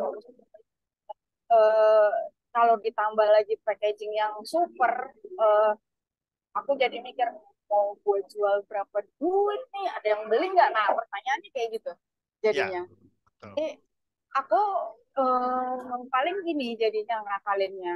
Jadi eh, bagian yang tersier dengan jumlah box tertentu atau jumlah dengan nilai tertentu baru aku pakein gitu misalnya. Ya, Tapi kalau misalnya memang belinya cuma standar, ya aku pakai packaging yang standar ya, aja gitu, sesuai dengan apa namanya, sesuai dengan jumlah minimum yang bisa aku kasih gitu ceritanya. Nah, ada beberapa yang kayak kemarin pengalaman karena yang beli itu tante di kampung sebelah gitu ceritanya, dia pengen coba. Oh ya udah gitu. Dan aku packaging standar biasa karena dia beli 3 box dengan jumlah yang apa namanya standar lah gitu. Aku packing tapi memang nggak pakai paper bag gitu karena cuma deket banget gitu. Aku cuma pakai kantong kresek tapi tetap pakai dus dan yang lain-lainnya lah dengan perintilan standar aku gitu. Besoknya ketemu dia bilang kenapa harus sebagus itu, kan saya cuma butuh makan. Terus aku cuma bilang itu standar Ci, kalau aku mau kirim karena kan Cici belinya 3 box jadi aku kirimnya iya tapi kenapa harus begitu katanya. Jadi terus aku bilang ya memang udah aku dari awal ya emang udah begitu gitu. Aku cuma jawabnya begitu karena akan sangat panjang menjelaskan sama uh, mereka gitu, dalam tanda kutip mereka yang tidak mengerti secara kenapa harus bagus gitu kan, ceritanya kayak gitu. Bahkan ketika berdiskusi dengan orang yang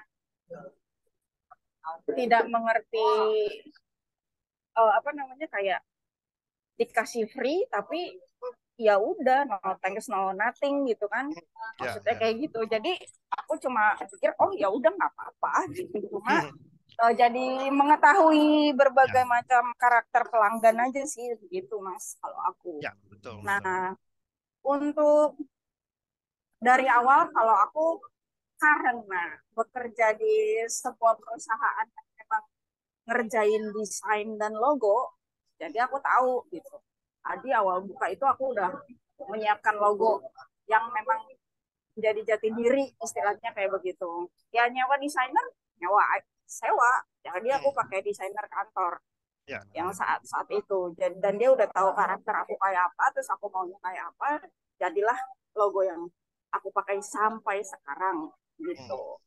Nah, untuk packaging sendiri inovatif. Jadi untuk hampers, untuk box yang sekarang aku pakai itu ya dicari brand apalah yang tadi Mas bilang itu. Mencari aja gitu, apa melihat dan mencari apa sih yang di luar tuh kalau food packagingnya tuh kayak apa, walaupun banyak banget mereka desain super super banget gitu ya. Kalau di sini desain dengan kayak gitu pasti budgetnya akan sangat tinggi gitu. Jadi aku pikir alternatif seperti apa yang bisa aku pakai untuk bisa tidak perlu menaikkan harga, tapi aku terlihat wah gitu. Ya udah gitu aja sih kalau kalau aku mengerjakan dengan yang sekarang, kecuali untuk special occasion kayak Ramadan, ya pokoknya hari-hari raya yang besar benar-benar spesial dengan harga yang spesial juga pastinya karena kan kirim buat orang, kasih hadiah, terus siapa bos siapa, apa gimana gitu kan. Terus dengan inovasi yang baru juga aku bikin dalam bentuk cake. Jadi orang bosen kalau ulang tahun makan yang manis, apalagi orang tua yang diabetes, apa segala macam, orang yang diet, yang vegetarian lah, apa segala macam. Nah, aku inovasi dengan bikin soy pancake ini gitu. Lumayan tanggapannya. Ya. Gitu sih. Kalau dari aku gitu. Untuk ngebahas, nah, aku bingung kalau untuk ngebahas mau apa lagi, mungkin Bawi atau Mas mau nanya, aku juga bingung. Iya. Oke, terima kasih Ci atas sharingnya, sehingga kita jadi tahu juga dari pelaku ya Bang Win ya. Ya, betul. Ini ada pertanyaan masuk Bang Win dari Mbak Risa Virgosita. Izin tanya Kak, biasanya biaya untuk jasa desainer kemasan seperti ini berapa ya? Karena skill seperti ini tentunya butuh keahlian khusus. Iya. Sangat beragam sih. Biasanya gini, kalau karena saya sebagai desainer itu zaman dulu, Nah, kalau sekarang sih saya udah nggak ngedesain lagi, tapi karena saya punya pengetahuan untuk mendesain, saya biasanya em, menggunakan desainer-desainer yang sudah ada. Dan kalaupun ada kebutuhan yang minta ke saya, itu biasanya saya memperlakukannya sebagai konsultan. Makanya kan kalau di profesi saya juga konsultan, itu biasanya saya selalu memporsikan eh, level level dari kesulitan atau scope of work yang ingin dikerjakan. Nah, range-nya sangat beragam dan biasanya juga kadang-kadang kalau di desainer di kita itu biasanya sangat-sangat fleksibel, banyak opsi yang bisa diajak bukan diajak dibicarakan sebetulnya. Makanya kalau bicara biaya sebetulnya ya itu saya bilang sangat-sangat sangat-sangat Variatif ya, Bang. variatif. Paling enak tuh adalah kalau mau bicarain biaya, kita duduk duduk bareng, lalu kita lihat sebetulnya sejauh apa ininya, sejauh apa yang Kebutuhannya. kebutuhannya yang ingin di.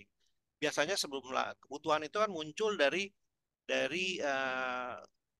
problem yang ingin dipecahkan. Misalnya problemnya itu adalah, ya nih saya punya target dalam tahun depan itu saya mesti mencapai penjualan sekian, tapi sekarang sekian. Nah, itu kan problem tuh artinya. Nah, itu baru kita kita oke, kalau gitu apa nih yang mesti bisa di. Jadi ini memang agak agak mix, bukan mix ya, memang mix ya dengan strategi pemasaran juga dan segala macam. Nanti kita akan mengejar ke arah sana dan desain produk itu jadi satu komponen di situ gitu. Nah, em, ya itu dia. Kalau nanyanya sama saya akan jadi lebih ribet. Kenapa? Karena saya mikirnya agak jauh lebih Kompleks ya, Bang. lebih kompleks. Betul, setuju. Iya, Nah, betul. Tapi mungkin kalau saya bisa bantu silakan, jawab buat silakan. Mbak Rita.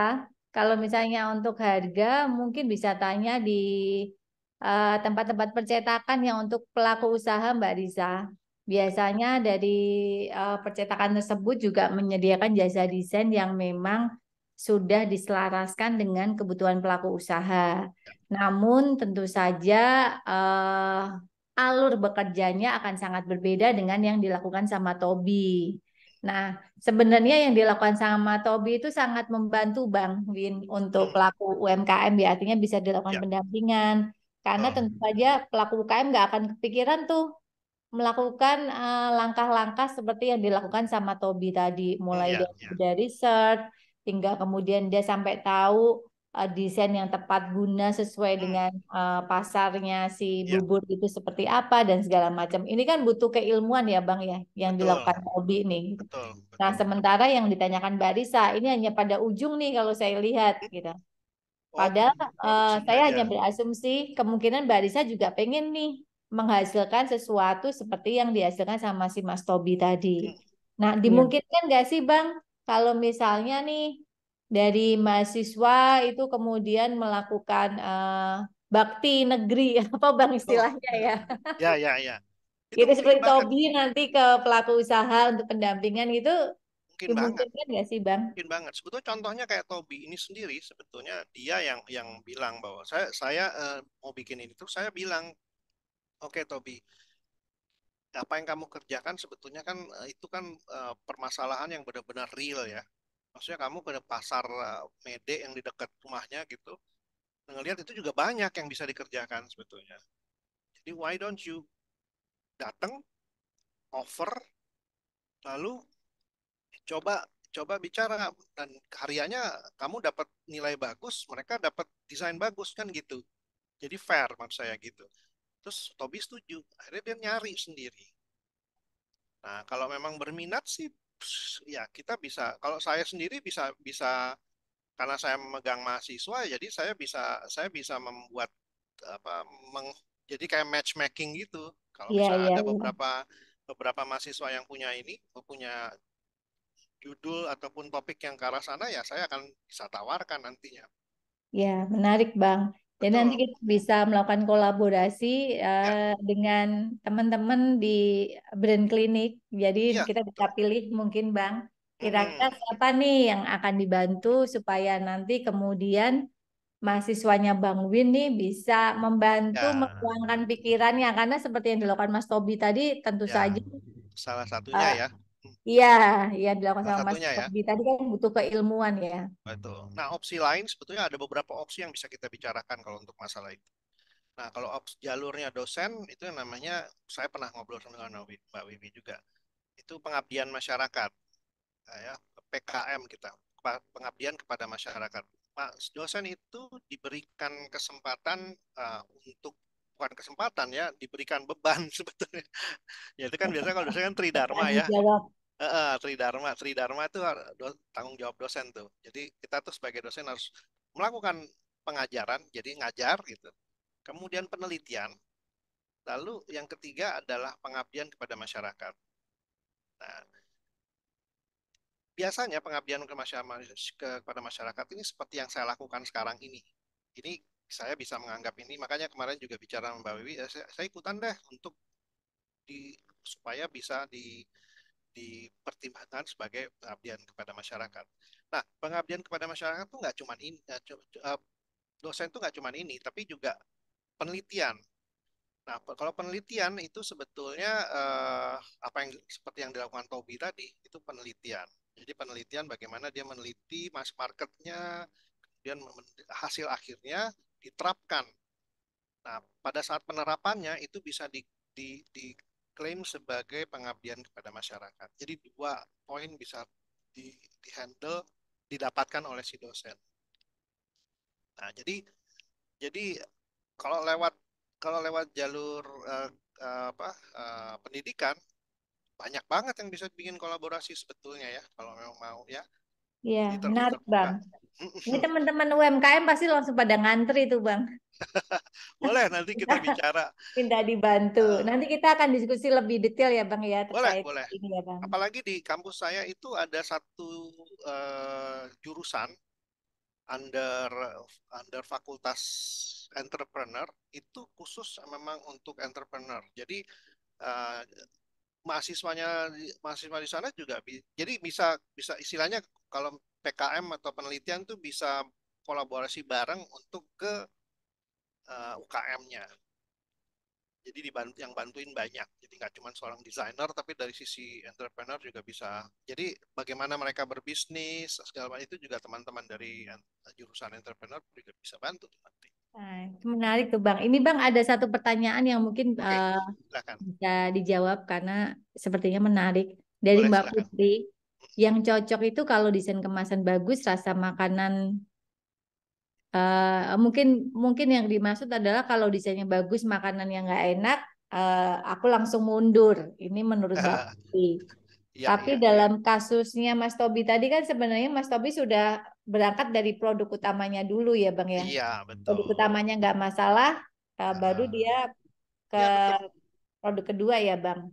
Sebenarnya Gitu ya justru Bang. betul, justru dihindar, ya justru yang dihindar. Jadi gini, jualan makanan itu kita nggak bisa maksudnya senjata utamanya ya itu rasa, udah pasti gitu. Tuh. Jadi Nicky Echo sendiri itu nggak ada masalah sama rasa karena pelanggannya sudah ada. Dia bisa jualan seorang diri gitu, ibu itu jualan 50 gelas tiap hari. Jadi cukup banyak sebetulnya. Ya, artinya Nah, sudah diterima pasar produknya sudah ya terima Bang. pasar. Jadi dia pasar pasar tidak mempermasalahkan tiga rasa yang itu. Bahkan mungkin setelah ini sukses, mungkin dia akan mengembangkan lagi rasa-rasa yang lain. Karena, nah, dengan adanya desain produk itu mau mempush jadi istilahnya membuat si produk Nikkei Edge itu naik kelas Hmm. sehingga bisa memperlebar marketnya di situ. Ya. Flow-nya Gitu. juga tadi udah jelas ya Bang. Dari produknya dulu, karena makanan udah pasti Ya, produk makanannya itu dari eh, rasa pastinya ya. pasti rasa. Rasanya bagus, baru ke selanjutnya tahapan selanjutnya. Betul. Nah, ini menarik kenapa? Karena beberapa lulusan desain produk itu ada juga yang masuk ke kuliner dan dia mendesain makanan. Tapi nggak semua makanan tentunya. Kalau makanan kayak bubur ya nggak bisa didesain karena bentuknya sudah begitu. Tapi bentuk makanan-makanan yang kering misalnya bentuknya, nah itu bisa mereka ikutan di situ. Nah ini menarik kenapa? Karena keilmuannya ternyata bisa juga masuk ke dalam dunia makanan. Iya, betul. Kayak gitu. Bang, ini ada pertanyaan lagi, Bang, dari Silakan. Mbak Risa. Lebih ke sharing mungkin pengalaman. Jadi Ya. menurut Mbak Risa, saya pernah pakai jasa desainer grafis untuk bikin kemasan. Ya. Di atas kertas desainnya bagus, Hmm. tapi begitu diaplikasikan ke bahan, kenapa jadi kurang bagus? Hmm. Kebetulan kami pakai anak baru, belum pengalaman, masih Ya. mahasiswa dan bukan jurusan desain grafis. Nah, ini masalahnya di sini nih, bukan jurusan desain grafis nih.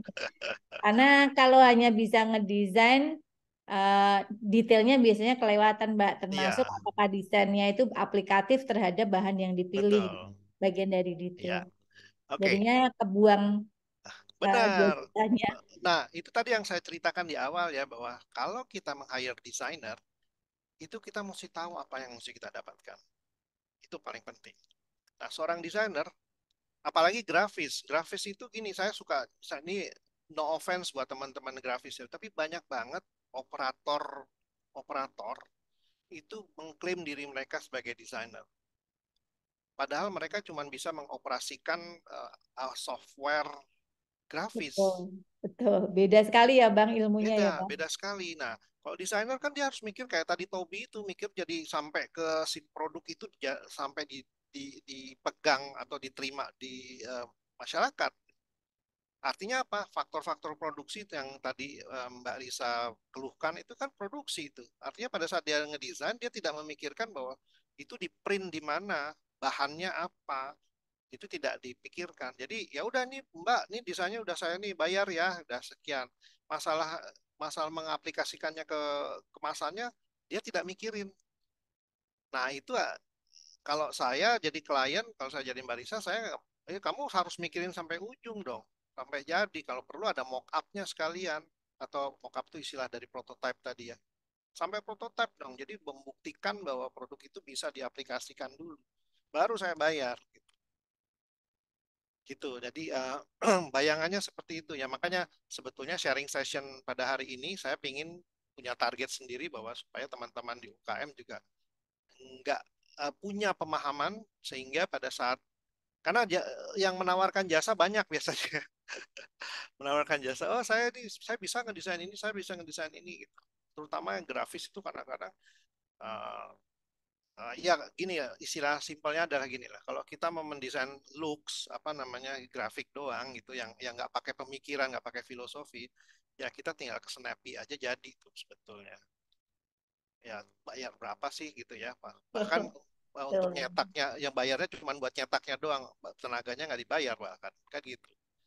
Tapi ya Betul. dapatnya cuma begitu, nggak dipikirin. Nah kalau kalau kita lihat seorang desainer mikirnya sebetulnya hampir jauh sampai kalau misalnya memang targetnya buat untuk packaging, si desainer mesti tahu packaging untuk apa, nanti akan maunya seperti apa sehingga dia bisa mengusulkan bahan yang cocok sampai sejauh itu sebetulnya. Nah, itu baru beneran tuh yang kita bayar adalah desainer, bukan cuman bikin grafiknya doang gitu. Mudah-mudahan paham ya, Mbak Risa ya. Menjawab, Mbak Riza, menjawab keresahan. Ya, menjawab terima kasih Bang Win. Ya itu Sama-sama. karena kita nggak tahu ya, ini Iya, makanya dengan materi kayak gini kita besok kalau cari desainer ya minta prototipenya iya harus betul, bisa sampai apa diaplikasikan betul. gitu. Kalau dia bilang, waduh saya nggak bisa kan cuma desainer grafisnya ya, ya kan desainer palsu dong. Kalau nggak, Ya ini kebetulan nggak belum pengalaman memang anaknya. iya betul. Tapi nggak apa-apa kalau memang mereka mereka mereka masih baru, ya mungkin Mbak Risa bisa ngasih pengertian. Oh kalau desainer tuh ya mestinya seperti ini, gitu. Carinya Sehingga di mana ya Mas ya, Mas untuk desainer yang kemasan seperti itu nggak cuma desainer grafis itu. Kami kalau kan nggak tahu ya aksesnya nyarinya hmm, kemana apa harus ke kalau kalau di Jogja tuh isi gitu. ya betul kalau di Jogja ada isi yang pokoknya kampus-kampus yang punya jurusan desain Oke. grafis atau kalau istilah kekiniannya namanya DKV, desain komunikasi visual, itu itu biasanya untuk 2D ya. Tapi kalau mau lengkap sama packagingnya itu desain produk nyarinya. Nah, desain produk tuh biasanya udah semuanya karena dia mikirin bentuk packagingnya juga, bahannya juga semua. Walaupun sebetulnya grafis juga mikirin bahan ya, cuman biasanya desainer grafis itu fokusnya ke kita nyebutnya 2D, dua dimensi. Ya, kalau kalau desainer produk itu juga bertanggung jawab terhadap sampai ke 3 dimensinya. Jadi kalau barang itu produk itu kan 3 dimensi sebetulnya ya. Kalau 2 dimensi itu contohnya poster gitu ya. Logo itu kan flat semua kan, 2 dimensi, nggak ada 3 dimensinya. Lalu misalnya animasi itu semua 2 dimensi. Kalau 3 dimensi ya contoh-contoh barang 3 dimensi itu misalnya kursi gitu. Nah itu 3 dimensi itu. Nah, tapi kalau di packaging ya packagingnya, botol itu packaging tuh itu 3 dimensi itu. Termasuk packaging, packaging kan 3 dimensi karena ada kita ada ketebalan, ada ketinggian sama ada lebar gitu Itu kira-kira. di universitas yang apa mengajarkan DKV juga ya, Bang Win ya? Nyari Biasanya desainer ya produk. desainer produk itu berbeda sama DKV. Tapi kalau di beberapa kampus biasanya ada DKV, ada desain produk, ada desain interior biasanya. Tapi ada kalau di tempat saya di Podomoro hanya ada desain produk. Kenapa? Biasanya karena menurut kita desain produk itu bisa bisa lebih fleksibel, bisa kemana-mana. Nah, kalau di ITB itu ada desain tiga, desain produk, desain DKV, sama ada interior, lalu ada seni murni dan macam-macam.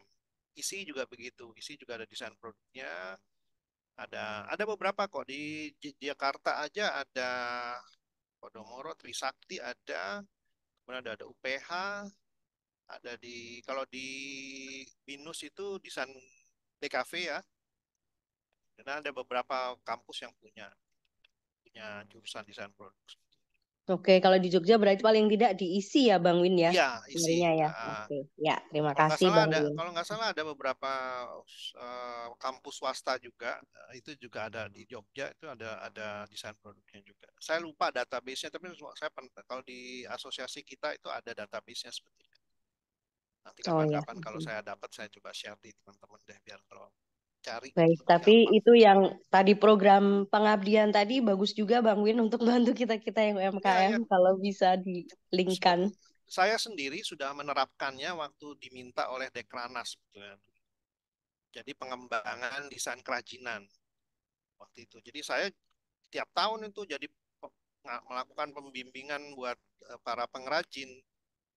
Nah, pengrajin itu juga ya udah bikin kerajinan ya udah begitu. Terus mereka sangat terpaku sama tradisi, nggak berani untuk berubah misalnya.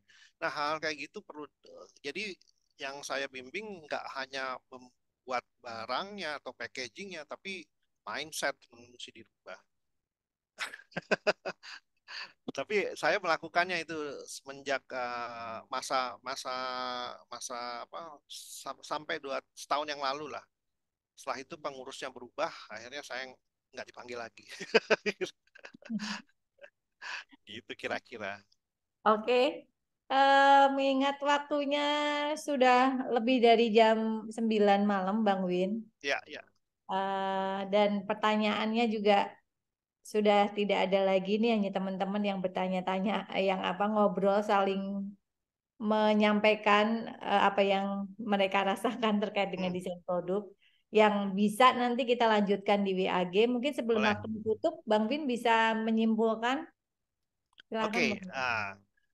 Ya, kesimpulan saya sebetulnya saya bisa ngasih penutup sedikit ya. Malam ini saya cukup senang. Kenapa? Karena saya dapatkan kesempatan untuk membuka wawasan teman-teman di sini. Karena hampir selalu saya ketemu teman-teman di UKM itu memang pengetahuan tentang pentingnya desain itu sangat terbatas ya. Mereka kadang-kadang bilang kita perlu, cuman kita nggak tahu bagaimana caranya gitu. Kadang-kadang begitu. Nah, saya ingin bilang bahwa sebetulnya ilmu itu ada, desainer produk itu ada, dan orang-orangnya juga banyak dan punya concern yang sama. Dan kita pada kesempatan ini sebetulnya saya juga punya misi, termasuk misi saya di kampus ya, untuk membuat uh, kita semua sama-sama aware bahwa ilmu-ilmu yang ada di kampus ini, terutama ilmu yang saya pegang ini sebetulnya sangat bisa membantu teman-teman di UKM. Sebetulnya UKM-nya apa aja ya, sebetulnya nggak perlu kuliner, tapi barang-barang hal yang berkaitan dengan pengembangan produk itu sangat dimungkinkan untuk berkolaborasi ataupun uh, uh, digunakan. Jadi jangan sampai bingung, karena saya sering banget ketemu teman-teman UKM yang ya udah nih saya kerjain sendiri. Terus saya bilang, oke, kamu punya background desain ya? Enggak. Nah, lalu kalau kamu produksi jalan terus gagal kan itu buang-buang uang. Sayang kan? Gitu. Mendingan kamu invest sedikit tapi long last baru mereka oh iya ada ya. Oh, ternyata desain produk itu ada ya gitu. Banyak sekali yang kayak gitu. Kami akui sebetulnya saya juga mesti bilang bahwa sebetulnya karakter desainer, terutama desainer produk itu memang nggak tahu ini ya, saya sih menyebutnya dengan uh, uh, pemalu. Jadi mereka nggak suka, saya seorang desainer nggak gitu. Belum tahu caranya menjual jasanya. Betul. Kalau kalau di circle kita, saya tuh suka ngejeplak aja ya. Saya suka bilang begini, kita tuh satu salahnya, kita nggak jago jual diri. Saya bilang begitu. Tapi memang benar, nggak pernah Jadi itu ngomong. harus masuk kelas saya, Bang. Nah, betul Mbak Wiwi. Teman-teman saya tuh mesti saya ajak giring ke sana. Tapi mereka begitu. Mereka ngendep aja. Padahal punya potensi yang bagus. Tapi ya udah, aduh, ini kok nggak ada ya kerjaan yang datang ke saya. Saya bilang ke mereka, sampai kapanpun kalau kamu nggak ngomong ke publik, kamu nggak akan ada yang tahu bahwa kamu tuh jago. Saya bilang gitu. Betul. Betul, Nah, setuju, Bang. nah, kalau Sirkulasi saya itu penting. betul. Nah, kalau saya kan karena saya bergaul sama Mbak Wiwi, jadi saya lebih aware gitu. Jadi terhadap hal-hal tersebut. Nah, makanya, jadi ini kesempatan ini saya senang banget dan saya looking forward untuk more event like this gitu kalau memang diberikan kesempatan. Dan topik-topik tentang tentang desain produk sebetulnya bisa dibikin se-niche mungkin kalau memang dimungkinkan asal si pengikut pesertanya juga cukup ya, dan kita bisa bikin hal-hal seperti ini lebih lebih detail lagi. Kalau ini tadi adalah sharing session, saya anggapnya mungkin di kelas-kelas lain mungkin kita bisa bikin workshop itu dalam arti kata mencoba. Langsung Kalau eksekusi ya, Bang. kalau kalau teman-teman punya minat ya ke arah sana, setidaknya kalau kita udah mencoba sendiri, ya kita nggak akan dibohongin sama orang-orang yang aku desainer lah misalnya. Iya, betul. Setuju, Bang. Gitu kira-kira. Itu aja sih Setuju. dari saya Mbak Wiwi. Terima kasih Baik. kesempatannya. Terima kasih, Bang Win, atas sharing sessionnya malam ini yang sangat mencerahkan kami semua.